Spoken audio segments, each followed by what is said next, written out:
পরিবর্তনের মাস। সুবহানাল্লাহ। তুমি কি গুনাহগার? তুমি কি অনেক বড় গুনাহগার? কত বড় গুনাহগার? তোমার রব কিন্তু তার থেকে বড় দয়াময়। বলেন না সুবহানাল্লাহ। আসো, প্রস্তুতি নাও। আল্লাহ রাসূল সাল্লাল্লাহু আলাইহি সাল্লামের জীবনী থেকে পাওয়া যায়, রাসূল করিম সাল্লাল্লাহু আলাইহি সাল্লাম সব থেকে রজব আর শাবান মাসে বেশি রোজা রাখতেন। বলেন সুবহানাল্লাহ।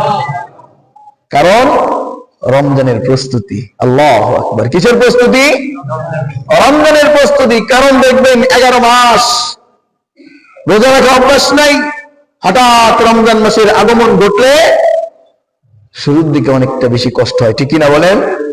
অনেক কষ্ট হয়।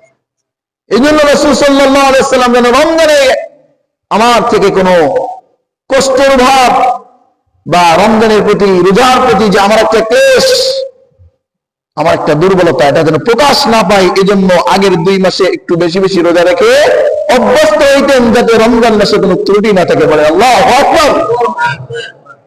আমাদেরও দরকার আছে কিনা? আছে কিনা? আছে।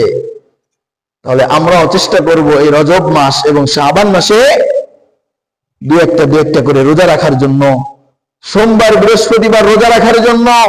কারণ সামনে এমন একটা মাস আসতেছে, চাইলেও কোনো মানুষের জন্য বিনা কারণে রোজা ছাড়ার অনুমতি নাই। সবারই বাধ্যতামূলক রোজা রাখতেই হবে। এজন্য এই রজব মাস আমাদের থেকে বিদায় নিতেছে, আর মাত্র 6টা দিন অথবা 7টা দিন আমরা পাবো। এরপরে শাবান মাস, যে মাসটা ভরেই আমাদেরকে হাতছানি দিতেছে, আসো রমজানের জন্য প্রস্তুতি নাও। মালিকের দরবার থেকে রহমত, মাগফিরাত আর ক্ষমা নিজের আমল নামায় গচ্ছিত